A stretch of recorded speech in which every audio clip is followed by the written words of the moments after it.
Welcome to I news. పగలంతా traffic తో ఇబ్బంది పడే వాహనదారులు రాత్రి అయితే మరో కొత్త సమస్యతో సతమతమవుతున్నారు. ఎదురుగా వచ్చే వాహనాల నుంచి వెలువడుతున్న హై బీమ్ ఎల్ఈడి లైట్లు క్షణాల్లో కళ్లను మిరుమిట్లు గొలిపేస్తున్నాయి.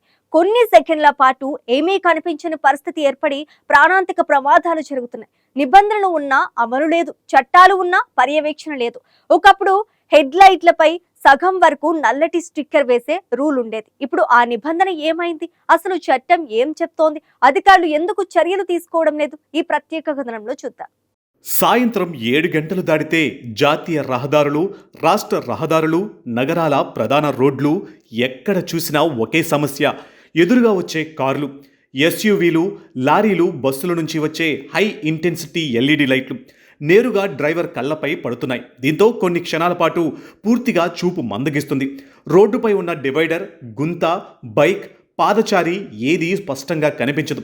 ఈ కొన్ని సెకండ్లే పెద్ద ప్రమాదాలకు కారణమవుతున్నాయని రోడ్డు భద్రతా నిపుణులు చెబుతున్నారు. ఇప్పుడు మార్కెట్లోకి వస్తున్న అనేక కొత్త కార్లకు కంపెనీలే అధిక వెలుతురు ఇచ్చే ఎల్ఈడి హెడ్లైట్లు అమర్చుతున్నాయి. ఇవి ప్రమాణాలకు లోబడి ఉంటాయి. కానీ దీనికి తోడు కొంతమంది వాహన యజమానులు అనధికారికంగా మార్కెట్లో లభించే చైనా తయారీ high power LED, xenon, laser లైట్లు, ఎల్ఈడి బార్ లైట్లు అమర్చుకుంటున్నారు. ఈ లైట్లు వెలుతురు రోడ్డు అవసరానికి మించి ఉండడంతో ఎదురుగా వచ్చే డ్రైవర్లకు తీవ్ర ఇబ్బంది కలుగుతుంది. రాత్రిపూట ప్రయాణించే బైక్ రైడర్లు, క్యాబ్ డ్రైవర్లు, లారీ డ్రైవర్లు అందరూ ఒకే సమస్యను చెబుతున్నారు. ఎదురుగా వచ్చే వాహనం హై బీమ్ వేస్తే ఒక్క క్షణం ఏమీ కనిపించడం లేదు. కళ్ళల్లోకి నేరుగా వెలుతురు పడుతుంది. ఎన్నిసార్లు డిప్పర్ అడిగినా ఎవరూ స్పందించడం లేదు. ప్రాణాలు అరచేతిలో పెట్టుకుని ప్రయాణిస్తున్నాం అని ఆవేదన వ్యక్తం చేస్తున్నారు. ఒకప్పుడు పాత తరానికి చెందిన డ్రైవర్లకు బాగా గుర్తుండే ఒక నిబంధన హెడ్లైట్పై సగం వరకు నల్లటి స్టిక్కర్, ఎదురుగా వచ్చే డ్రైవర్లకు వెలుతురు నేరుగా తగలకుండా హెడ్లైట్ పైభాగంలో నల్లటి స్టిక్కర్ లేదా పెయింట్ వేయాలని సూచించేవారు. కానీ కాలక్రమేణా ఈ పద్ధతి పూర్తిగా కనుమరుగైంది. ప్రస్తుతం కొత్త తరం డ్రైవర్లలో చాలామంది ఇలాంటి నిబంధన ఎప్పుడో ఉందనే విషయమే తెలియదు. కేంద్ర మోటార్ వాహనాల నిబంధనల ప్రకారం వాహనాల హెడ్లైట్లు ఎదురుగా వచ్చే డ్రైవర్లకు ప్రమాదకరంగా ఉండకూడదు. సిఎంవిఆర్ రూల్ 106 ప్రకారం హెడ్ ల్యాంపుల అమరిక, కాంతి ప్రమాణాలు నిర్దిష్ట పరిమితుల్లో ఉండాలి. అలాగే అనుమతి లేకుండా అధిక శక్తి గల ఎల్ఈడి, జెనాన్, లేజర్ లైట్లను అమర్చడం చట్ట విరుద్ధం. ఇలాంటి మార్పులు చేసిన వాహనాలపై మోటార్ వెహికల్స్ యాక్ట్లోని సెక్షన్ 177 మరియు 192 ప్రకారం జరిమానాలు, ఇతర చర్యలు తీసుకునే అవకాశం ఉంది.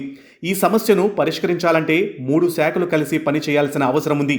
రవాణా శాఖ కొత్త వాహనాల ఫిట్నెస్ సమయంలో అనధికారిక లైట్లను గుర్తించి ఫిట్నెస్ సర్టిఫికేట్ ఇవ్వకుండా చర్యలు తీసుకోవాలి. ట్రాఫిక్ పోలీసులు హై బీమ్ దుర్వినియోగంపై ప్రత్యేక డ్రైవ్లు నిర్వహించి అనధికార ఎల్ఈడి లైట్లు తొలగించాలి. భారీ జరిమానాలు విధించాలి. ఎన్హెచ్ఏఐ జాతీయ రహదారులపై రాత్రి ప్రమాదాలు ఎక్కువగా జరిగే ప్రాంతాలలో డివైడర్లపై యాంటీ గ్లేర్ స్క్రీన్లు ఏర్పాటు చేయాలి. నిబంధనలకు విరుద్ధంగా అధిక వెలుతురు ఇచ్చే చైనా తయారీ ఎల్ఈడి, జెనాన్, లేజర్ లైట్లను విక్రయిస్తున్న ఆటోమొబైల్ షాపులపై కూడా ప్రత్యేక దాడులు నిర్వహించాలని రోడ్డు భద్రతా నిపుణులు సూచిస్తున్నారు. ఇలాంటి ఉత్పత్తుల విక్రయాన్ని అరికట్టకపోతే రోడ్లపై ప్రమాదాలను పూర్తిగా నియంత్రించడం కష్టమవుతుందని హెచ్చరిస్తున్నారు. కేవలం జరిమానాలు విధించడం మాత్రమే కాదు, డ్రైవర్లలో అవగాహన కూడా పెరగాలి. నగరాలలో ఎదురుగా వాహనం వస్తే తప్పనిసరిగా లో బీమ్ లేదా డిప్పర్ వాడాలి. అవసరం లేకుండా హై బీమ్ ఉపయోగించకూడదు. హైవేలపై, టోల్ ప్లాజాల వద్ద ప్రత్యేక తనిఖీలు నిర్వహించి నిబంధనలకు విరుద్ధంగా ఉన్న వాహనాలను గుర్తించాలి. అవసరమైతే హెడ్లైట్లపై బ్లాక్ స్టిక్కర్ వంటి ప్రత్యామ్నాయ భద్రతా చర్యలను మళ్లీ పరిశీలించాలని పలువురు సూచిస్తున్నారు. అయితే ప్రస్తుత వాహనాలపై అలాంటి స్టిక్కర్లను తప్పనిసరి చేసే నిబంధన అమల్లో లేదు. ఏ మార్పైనా సంబంధిత అధికారులు అధికారిక నిర్ణయంతోనే రావాలి. రోడ్డు ప్రమాదాలను తగ్గించాలంటే రోడ్లు బాగుండడం ఒక్కటే సరిపోదు. వాహనాల లైట్లు కూడా భద్రతా ప్రమాణాలకు అనుగుణంగా ఉండాలి. చట్టాలు కఠినంగా అమలైతే, అనధికారిక ఎల్ఈడి లైట్లపై చర్యలు తీసుకుంటే, డ్రైవర్లు హై బీమ్ను బాధ్యతాయుతంగా ఉపయోగిస్తే రాత్రి ప్రయాణాలు మరింత సురక్షితంగా మారే అవకాశం ఉంది.